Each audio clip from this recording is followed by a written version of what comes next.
बयान अभी बचकाने से उभर नहीं पाया है। एक अपरिपक्व बुद्धि का व्यक्ति ही इस प्रकार की बचकाना बयानबाजी करेगा। यह सत्य से परे, भारत की मूल आत्मा को लहूलुहान करने जैसा है। राहुल गांधी के इस बयान से जिन लोगों ने प्रत्यक्ष अप्रत्यक्ष रूप से राहुल गांधी के बारे में कोई भ्रम पाला होगा, उनका यह भ्रम अवश्य टूट गया होगा। हो सकता है कि नेता प्रतिपक्ष बनने के बाद श्री राहुल गांधी परिपक्व होंगे, लेकिन मुझे ये बोलते हुए अत्यंत खेद की अनुभूति हो रही है कि उनका बयान अभी बचकाने से उभर नहीं पाया है। एक अपरिपक्व बुद्धि का व्यक्ति ही इस प्रकार की बचकाना बयानबाजी करेगा। हिंदू भारत का मूल समाज है, भारत की आत्मा है। स्वामी विवेकानंद जी ने कहा था कि गर्व से कहो हम हिंदू हैं। हिंदू कोई जाति सूचक शब्द नहीं है, कोई संप्रदाय सूचक शब्द नहीं है। मत और पंथ से अलग भारत की मूल आत्मा है। श्री राहुल गांधी के इस बयान ने, जिसमें हिंदुओं को बारे में जो टिप्पणियां की हैं, यह सत्य से परे,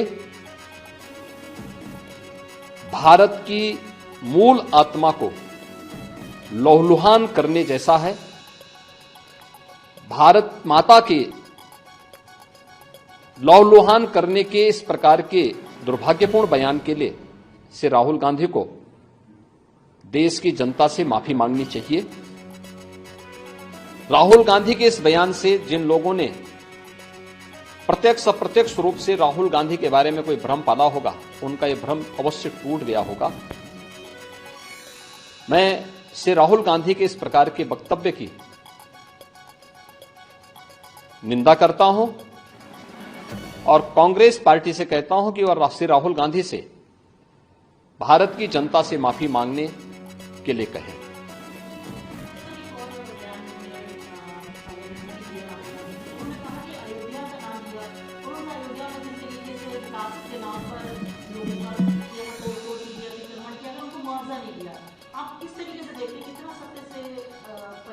देखिए, राहुल गांधी के दोनों बयान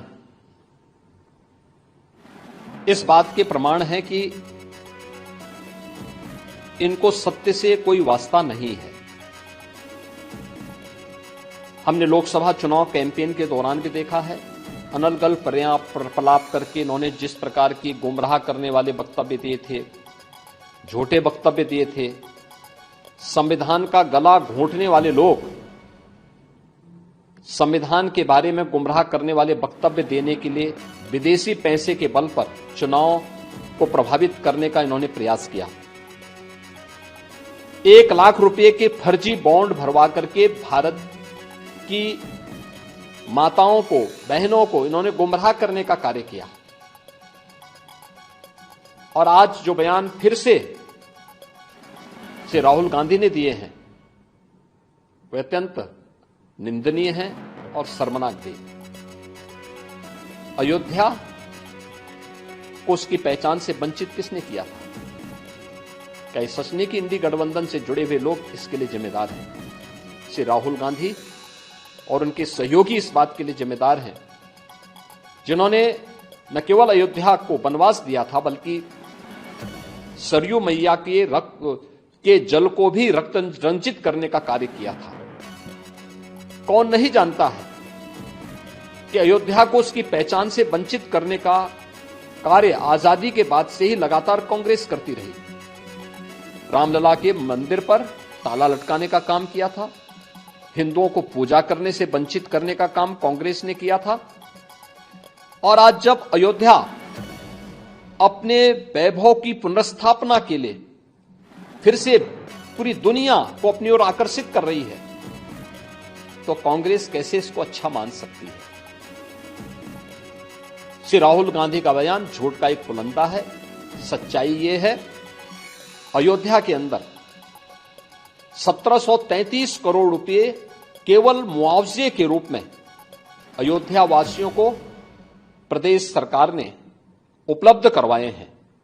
चाहे वह भक्ति पथ हो, राम पथ हो, जन्मभूमि पथ हो, चाहे वह एयरपोर्ट के निर्माण का हो, चाहे वह 14 कोसी परिक्रमा के मार्ग का हो, एक एक वहां के नागरिक को, जिसके नाम पे जमीन थी, जिसके नाम पे दुकान थी, जिसके पास दुकान का पोजीशन था, उन्हें प्रॉपर कंपनसेशन दिया गया।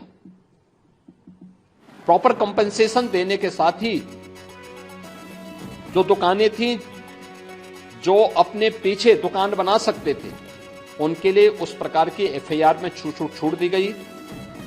जिन लोगों के पास उस प्रकार की स्पेस नहीं थी, उनके लिए मल्टी लेवल कॉम्प्लेक्स बना करके वहां पर उन्हें शॉपिंग कॉम्प्लेक्स में उन्हें स्थान देने की कार्य को आगे बढ़ाया गया। श्री राहुल गांधी के बयान सत्य से परे हैं, झूठ का एक पुलंदा है। उत्तर प्रदेश और अयोध्या को बदनाम करने की साजिश है और भारत की छवि को, अयोध्या धाम की छवि को दुनिया के अंदर खराब करने की अपनी उस मानसिकता का हिस्सा है जो एक्सीडेंटल हिंदू लगातार आजादी के बाद से करते रहे हैं। लेकिन इसका जवाब समय आने पर अयोध्या की जनता भी और देश की जनता भी कांग्रेस पार्टी और इंडी गठबंधन को देगी।